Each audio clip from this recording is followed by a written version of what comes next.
Through the Leadership Lens is brought to you by Thompson Autogas. Thompson Autogas is the industry's gold standard turnkey solution for all your autogas needs. From funding to refueling and everything in between, Thompson Autogas is there to support your fleet every step of the way. Hello and welcome to another episode of Through the Leadership Lens, a podcast presented by the Women in Propane Council. I am Freddie Riddler. And I am Bridget Kidd, and together we are your hosts. Today we are so excited. Our guest is Colin Sueyres, President and CEO of the Western Propane Gas Association. Colin is a growing figure in the propane industry, getting really well recognized, I would say, and a true leader in this industry. Before we get started, Colin, can you just tell us a little bit about yourself and what you do with the Western Association? Yeah, sure. And thank you guys for having me on. I'm excited to be here. So, in addition to the host of myriad things that anyone in the propane industry does, which is answer your phone at all hours of the night, constantly read through the press to make sure your company or your clients aren't getting talked bad about, a lot of what we do here at the Western is focus on advocacy, market expansion, defending the industry from attacks from both elected officials from other industries and trades, as well as trying to disseminate as much information as we can to improve the safety and communications between our marketers, our members, and their customers. And that's it in a nutshell. And you could go way, way deeper in that, but I figure we could save that for the conversation. I think that's a great summary of kind of the tip of the iceberg of what you do. So on this podcast, as you know, we talk about leadership and kind of leadership in both in your role now, of course, but also a kind of a higher level view of leadership, and your career and experiences are part of that. To kick us off, would you talk to us a little bit about what leadership means to you? Oh, wow. I thought I've spent a lot of time thinking about that. I think a good leader, a competent leader, is someone who first leads from the front. So there's, this concept of servant leadership. It's going, I'm going to put myself in front of you so that anything good or bad or indifferent that happens is going to happen to me first. And I'm going to help prepare you with as much data, as much information, as much knowledge as possible so that you don't have to follow through the wilds. You can follow the path that I blaze for you. So I think that's one of the first and most important things, and one of the hardest, frankly, lessons that I had to learn before I came to this position was going, what does that look like? There's a lot of folks that think that leadership is going, I'm going to get to a certain plateau. I'm going to tell my staff, my minions, what to do, and then I'm going to sit back and watch the fruits of the labor come rolling in. In my experience, particularly having worked for 20 years in politics, is going, those folks who think like that tend to flame out incredibly quickly, because there is nothing worse than someone who goes, I got here because I know all the answers, and I'm going to impart my wisdom upon you without having to get my boots in the mud. What ends up more likely than happening is sitting there going, if you're pulling 100-hour weeks alongside people who are working for you, and they see you working just as hard, if not harder than them, and saying, don't worry, we're going to get through this together, saying, I don't know enough about this. Do you know something about this? Or saying, I don't know what's going to happen, so let me do this first. And if it goes sideways, then that one's on me. But at the very least, you can watch and learn from those experiences. Those are things that I think have been invaluable in this position, especially because some of the challenges that our industry face are tectonic. And we are just now starting to dip our toes into a regulatory world, a legislative world, where for decades we never had to worry about. We never had to think about someone saying, propane goes away. It's always been coal goes away or oil goes away, but propane, we've been pretty insulated. And now that's changing, and it's changing very rapidly. So that's a very long-winded way of putting it, but when it comes down to it, goes leadership is leading from the front, acknowledging that you have limitations, acknowledging you don't know everything, but making sure that the people who are working with you or for you understand that you're with them every step of the way. Yeah, and you're talking about being almost down in the trenches with your team, and that's your leadership of saying, I will be down there with you, and we would grind this out together, but I'm still the front guy. So, we talk about this throughout our different podcasts. You pretty much said it. Being in the front, you're going to have to make some risky decisions because the group behind you are back behind you saying, which direction do we go, Colin? And can you take us through maybe a scenario or an example of being the front guy of saying we're going to make this decision, we're going to stand behind it, and I don't know the direction it's going to go, but we're going to do it anyways? Can you give us an example of a risky decision you had to make for being in that leadership role? Yeah, I mean, I can tell you one we're talking about right now. It's there's an effort in California to basically regulate combustion forklifts out of existence. Forklifts and off-road segment is a huge part of California's gallons sold. It's a huge part. Pretty much every marketer in Southern California or Central California has some aspect of auto gas sales. Even if it's not for on-road segment, it's for off-road. You have certain marketers in Southern California who 80, 90% of their gallons are going to this segment. So if you get rid of that segment, you're talking about marketers that don't have a path to exist anymore, let alone diversify their segments. And so part of what we've been looking at internally is how do we push back? How do we drive a strategic decision that will protect the industry and push back? And so one of these really challenging decisions is going, we need to get more aggressive than our industry has ever been in any place in the country at any point in our entire industry's history, and saying, nope, we're going to fight and die on this particular hill. And if we lose, so be it, but we're going to give it all. And that means not necessarily saying we're playing kumbaya, we're going to go along to get along. It's saying we're going to be aggressive, reach out to elected officials, appointees. We're going to talk to the press and say, hey, this is going to be bad for customers, for your constituents, for the California economy. It is not feasible. It is not technically achievable. And here's why. And that's risky because anytime anyone pokes their head up and goes, I think the orthodoxy is wrong, or I believe this is not going to work, and the consensus orthodoxy is, yeah, but we need to do this because X, Y, or Z, you expose yourself. Now, there's things that we're doing, working with broad coalitions, working with the logistics industry and the freight industry and the ports, agriculture, warehouses, large retailers, Fortune 500s, you name it. We're talking to all those folks. But at the end of the day, it is Western Propane Gas Association's name who's at the top of all those letters, who's the one. It's going to be us talking, which means we're exposed. And that puts a bullseye on us. And it is a risk. But the line I've used, for better or worse, is going, if they're going to shoot you lined against a wall, what difference does it make if you don't try and charge at them first? Mm-hmm. Right? So yeah. It's very much a risk. It is something that our industry has not done before. We have not been aggressive like this. Part of the reason I was hired is because the hiring committee said we need to get more aggressive. So I have something of a mandate from my board to go out and do this. Well, not something. I think it's a pretty clear mandate from the conversations we've had. But it's not without its risk. And because our industry's never gone this route before, the big oil has done it, but they've got, hundreds of millions of dollars in their war chests.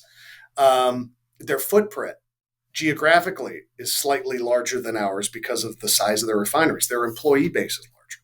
So it is a risk, but the reward would be great, even greater if we did not do anything. And the risk from not doing anything would be catastrophic. Mm-hmm.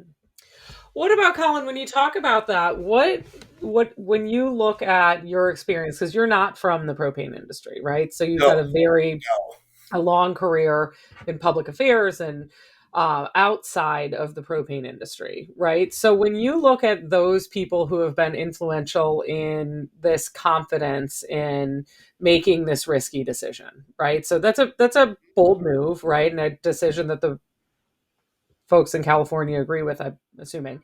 I What I'm, I'm I will assuming they are. say, yeah, I at this point I've been on the job for a little over a year, and I have yet to have anyone tell me that they don't want to go that route. So I take Right. that as a strong vote of approval. But Yeah, yeah, exactly.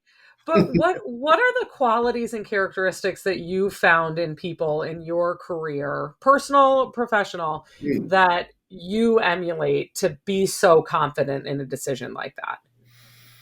I think it's another line that I've used a lot, but it's I've had to fail a lot in my professional career to get to this point.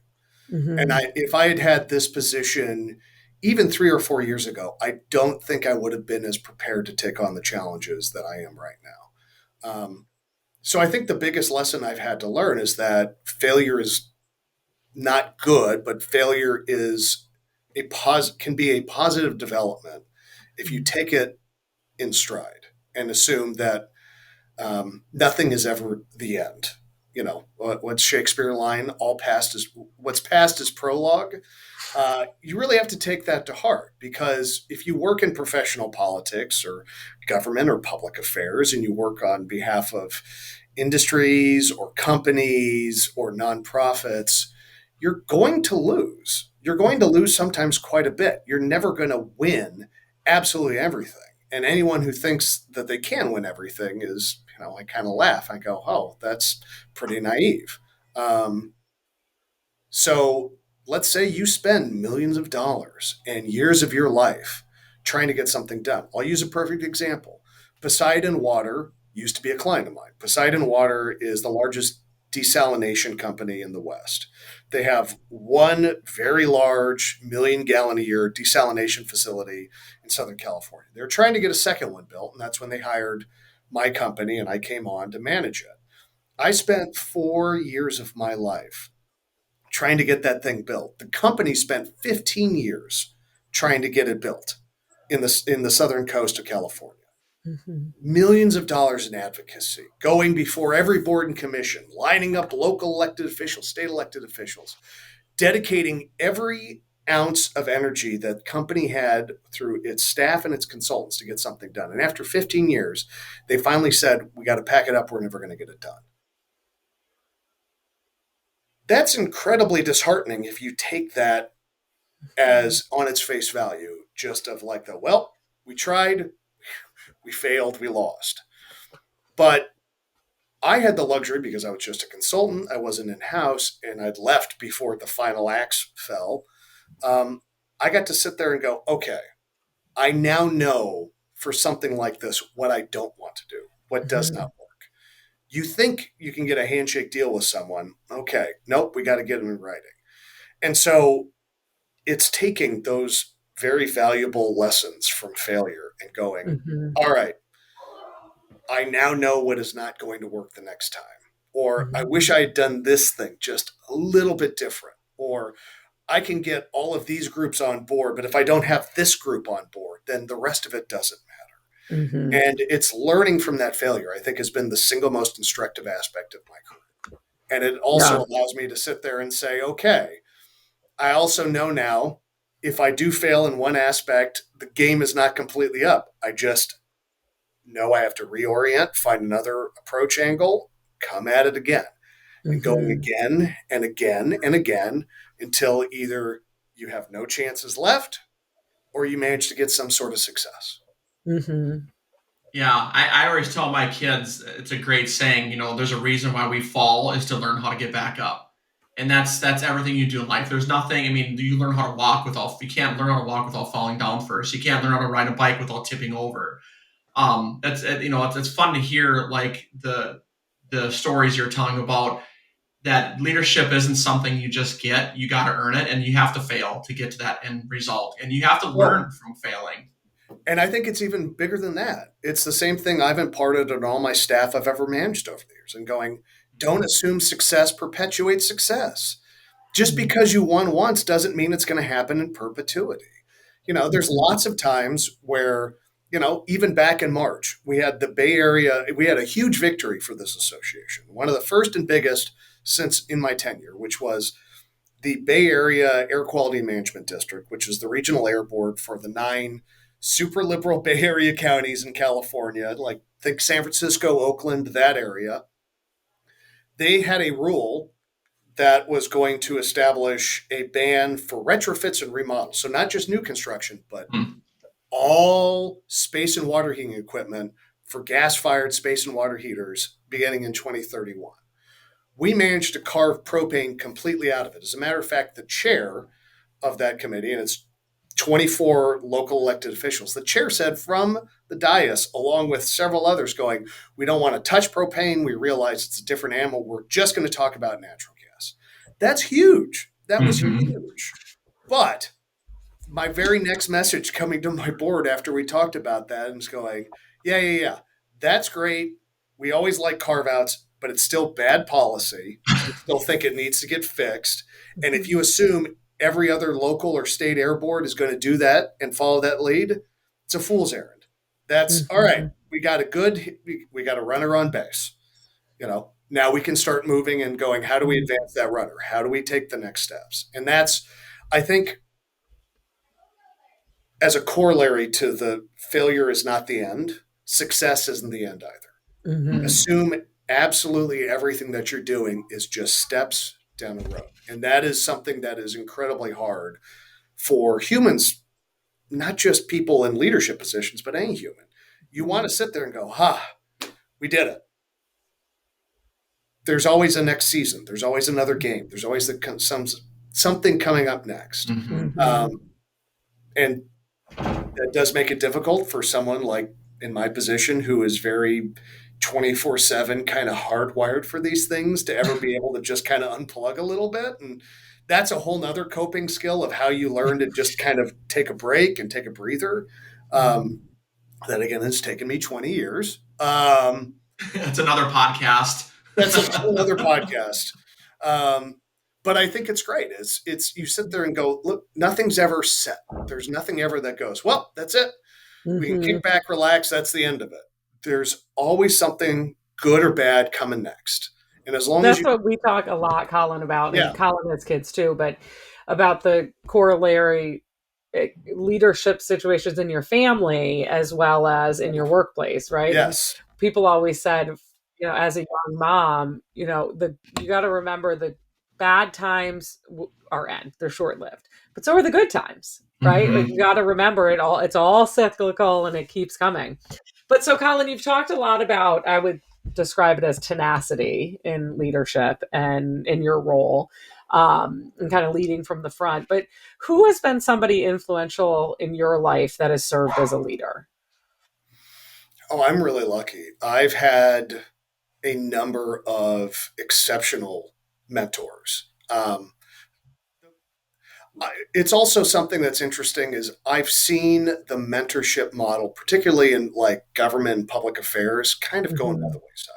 When I first started, one of my first jobs, literally out of like while I was graduating from college and then right out of college, was working for Arnold Schwarzenegger when he was governor in California. Mhm. And one of my first mentors there, this guy Sean Walsh, who's a legendary consultant out here in California, said, hey, I'm going to work you to death, but we're going to take care of you. You're going to learn a lot. You're going to make peanuts, but you'll kind of move up the food chain. We'll help develop you. And towards that, first several years of my early career, there's a lot of these folks that I kind of looked up to who were, kind of the older generation that came up during the 70s, 80s, and 90s who said, yeah, that model's kind of going away. I mean, luckily the propane industry still has that pretty well baked in. It's you're gonna be sanding and cleaning tanks in the yard, and then you're gonna be driving the bobtail, and then you're gonna be taking over in the sales office, and then you're gonna be the GM, and then you're the VP. I think that still exists in this industry, but in a lot of places, it's kind of going away. That sort of apprenticeship model of you're going to work for peanuts, but we're going to take care of you and develop you. So I think a lot of what I've looked at is I've had very strong mentors who have said, hey, you know, if you want to leave to go to jump to the next lily pad, I'm not going to hold it against you. I celebrate it.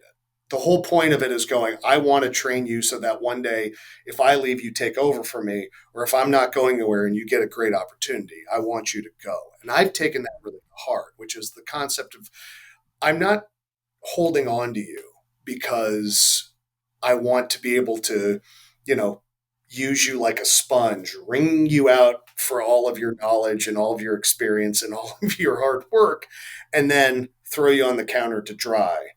Um, what I've taken away from my mentors is going, I want you to do as much as you can possibly do, learn as much as you can possibly learn, work as hard as you want to work, and whatever opportunities I can provide to you that you want to take on, I'm going to give to you.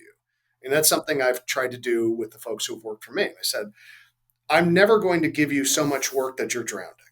But if you go, I'd like to do more, or I'd like to learn more, I want to put you in a position to be able to do that. And I want you to grow in a position so that, you know, not to be too ghoulish, but if I was to get hit by a truck tomorrow, everything that I'm doing with minor hiccups, hopefully not too many. And obviously, everyone missed me, but I would want that to be able to go on smoothly. And Right. that's something that I learned from a lot of my mentors going like, I'm not expecting you to replicate what I do or do what I do, but I want you to be as prepared as possible. So if something does happen, you're ready to take it on. And the second you kind of get to that, you know, you think you've hit the ceiling of what you can do with where you are, then tell me. And if I can't do something for you, then I'll say, hey, best of luck. Go on somewhere else, and I'm going to be proud of you no matter where you go. And I've really taken that to heart. I have been extraordinarily blessed in having so many great mentors who have taken that sort of like, I care about you. I want you to be as successful as you possibly can. Um, that I don't think I'd be here if I had not Mhm. lucked into having some of them or having some of them see me in other positions where we've had, you know, relationships and going, hey, I think you could do more with me. Come on over. And so I've been trying to replicate that a lot. And it's a hard thing to do because it makes more work for you as a leader. If Mhm. you are mentoring, that means you go, I need to be able to take my hands off the wheels on this a little bit more. I am probably not OCD, but I am quite a perfectionist and I have a very specific vision up here of things I want to do and how I want to do them. And being able to go, I'm trusting you to go out there and maybe make some mistakes, but it's because I think you're highly competent and I think you can do it. Give it a shot. Yeah. Now I that I'm I in this, like that's it's nerve wracking. It's so nerve wracking. I love the mentorship. As you may or may not know, the Women in Propane they have a mentorship program called the Knowledge Exchange. And since this is a Women in Propane podcast, we might as well do a shout out to the Knowledge Exchange. But even in even inside these office or all over the United States, all the different propane marketers, vendors, find a mentor. I mean, that's the biggest message we can give anyone that's really looking at you know diving deeper into the propane world or even just getting involved. You just find a mentor and just talk to them. And if you're listening right now and you want more information, make sure you check out the Knowledge Exchange at the Women Propane's website. So very good program, and it's always good to hear people talk about mentorship because it does help us get to that point of our lives where we can say, you know what, I'm ready to make that decision. I feel comfortable, I feel confident, and I'm ready to take on that responsibility or that decision. Mm-hmm. So, Colin, we talked a little bit about leadership within the office. Talk to us a little about leadership outside the walls of your job. Like when you get home, long days of working, the 100-hour plus weeks. You know, what do you bring home? What do you bring home to your family, to your community that represents who you are as a leader? Yeah, I'm also very lucky. I used to joke that I tricked my wife into marrying me and that she's so much better than me. And at one point, she pulled me aside and goes, "You know, sweetie, I know you mean well, but you make me sound like I'm punching way below my weight here. Like, you know, it makes me look bad. Like I married a bridge troll. Like, come on, speak speak higher of yourself. I know I'm like, well, it's funny though. And she's like, yeah, but it just makes me look kind of silly. Um, But I mean, I will say it here. I definitely reached with my wife. She's a highly competent, skilled litigator, trial attorney. Worked for State Farm, Nationwide Insurance. She's now, in private practice as a of counsel, doing a whole host of things. But she's very, very smart, and very, very sharp, and very much an attorney. Sort of, asking questions or going, I didn't ask you that. I wanted this information. Don't give me more. Former defense counsel too. So she's like, don't tell me anything more than what I asked for. Um, but it's she and I have both taken it very seriously, being engaged in the community. Sir, I'm Catholic. I was raised with sort of this, good works plus faith kind of thing. And it's like, go out and give back to your community. And so that was drilled into me at a young age. So a lot of what I do is, I'm a youth coach. I coach both of my boys in soccer and baseball. And then I, am an active parent, and I'm taking them to swim in the summer and golf in the summer and spring, and then basketball in the winter, in addition to coaching. And I'm on volunteer boards. I'm on the board of the Sacramento Children's Home, which is the largest children's home in Northern California.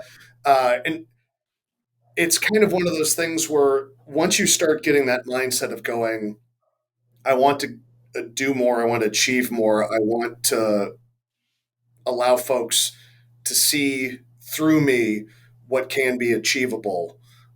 It just kind of inevitably bleeds into your private life. So my boys know we try and make sure that we're very active.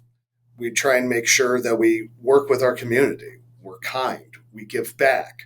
We're pretty blessed as a family. We want to make sure that, we talk a lot about this, is not everyone has what we have. And so, one, we need to be grateful, but two, we also need to give it, pay it forward. We need to be able to live through service. And that's something that, in my professional life, I've kind of used about mentorship and developing younger staff and younger talents and being able to kind of grow folks into positions of authority. But it's also, happily bled over into my private life, where it's Mhm. volunteering, serving on boards, serving on commissions, local governments, being a volunteer, helping to show my boys, both of my boys, what a path, what a adult who is a member of their community and cares about their community does and lives like. And it's great because my wife is in complete agreement, and she kind of kicks me in the butt every once in a while, going, get off your phone, get off the couch, show your boys, you live by example. And, it's great. It's a very busy life, which I've got no complaints about. Some folks go, how do you find the hours in the day? And I go, well, I figure I'll sleep when they're in college. But Nope. but it is something that's been so baked into my life. I look around and I go, I couldn't imagine anything other. Like, I couldn't imagine, if I believe strongly in something and I see a need in the community and local government, why wouldn't I get involved? If not Mhm. me, who's going to do it? And Mhm. that's been, I think, the driving through line of most of my adult life is going, if you care about something and you can do something about it, do something about it. Mhm. And if it takes time, if it takes energy, if it takes money, well, so be it. But if you don't do it, that's cowardice. And that's Mhm. the worst. Great message. Nice, Colin. What's your favorite ice cream flavor? Oh, mocha almond fudge. Oh, that one came in real quick. That is your Oh, true favorite. mocha almond fudge, coffee, cappuccino, Hmm. any of those are just, You're in for it. Nice. I'm 100% there. All right, I'm gonna throw another hard question at you. Describe yourself in one word. Motivated. I think It's a great that's, reply. uh, another word could be a lot. Maybe that's two words. Um, but I kind of always tell folks, I go, I know if you don't know me, if you first meet me, I can be a lot. But but motivated or passionate, I think would be the two. Mhm. Because, um, I think maybe even passionate would be better than motivated, because motivated sounds like I'm a commercial property that someone's trying to sell. It's a motivated seller. But passionate is I care. I care about good public policy. I care about public engagement. I care about, helping people. I care, and I'm I'll passionate. say one.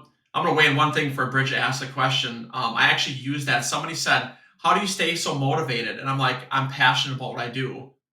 You There just you summed it go. up for me. That's exactly. It's funny how they work together. Yeah. Yeah. I Wow, mean, those are, that's mind blowing. it's, I well, just said that today. I mean, I think about Wow. this a lot, but going, if you're going to, I talk a lot about this when I talk with folks, and I go, especially younger folks, I go, your time has value. You only have so many heartbeats. You only have so many Hmm. hours in your life. If you don't understand how you value what your hour is worth, not like in a how much should I get paid, although in a professional setting, that's entirely important. But just generally going like, I've got a limited amount of time. There's a lot of stuff I maybe want to do. What do I value most? And if you don't know how to prioritize that, then it's easy to go, I'm going to spin my wheels. I'm going to do whatever. I don't particularly care. But if you know going, I care deeply about these things, I don't know how I'm going to do something about it, but I know I Yeah. want to do something about it. And it's really easy to go, I don't mind spending 100-hour days doing this Hmm. because I care a lot about this stuff. I care about doing something about this stuff.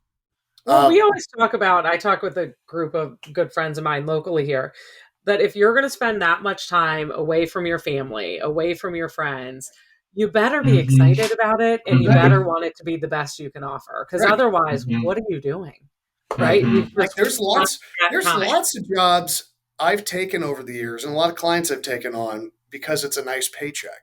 And at the end of the day, I justified it by going like, well, I'm learning something, I'm picking up a skill set, I'm making relationships, I'm growing in my professional career, and then I've got the personal fulfillment stuff kind of out here on the periphery with my personal life or my volunteering life. Hmm. And it isn't until literally this position or maybe the last couple that I've now achieved enough professional success and enough skill sets where I'm able to actually take my working life and say, hey, I'm getting a Yeah. paycheck to do what I want to do, but it's also on behalf of an industry that I want to be in and I want to be Right. working on behalf of. And so Right. it's kind of like, that's also just, it's gravy. I'm like, Hmm. I would have It taken the makes the work paycheck a and lot saw, easier.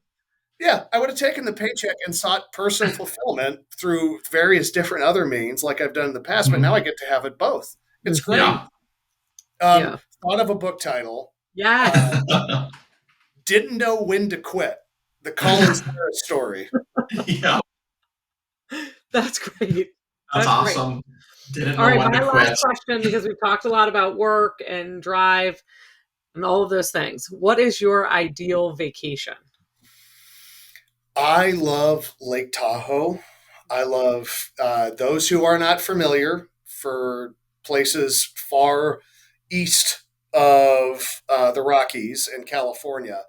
Lake Tahoe is the highest by elevation lake in the country. I'm Oh, pretty wow. sure. But it's kind of the crown jewel. It sits right on the border between California and Nevada, and it's known for how blue it is, as a matter of fact, and how clear it is. As a matter of fact, one of the ways that the regional planning agency, which is a joint planning agency of California and Nevada along this region because they share a border, is they basically drop a camera every year at the same time and they go, how far down can we see it? And if it's they can't see it too far, that means, oh, there's been too much dust, there's been too much ash, too much, like, it's also, kind of relating to our world, that's also propane country. And so you got to spray, if you're doing construction, you have to spray down the dust so it doesn't get in the air.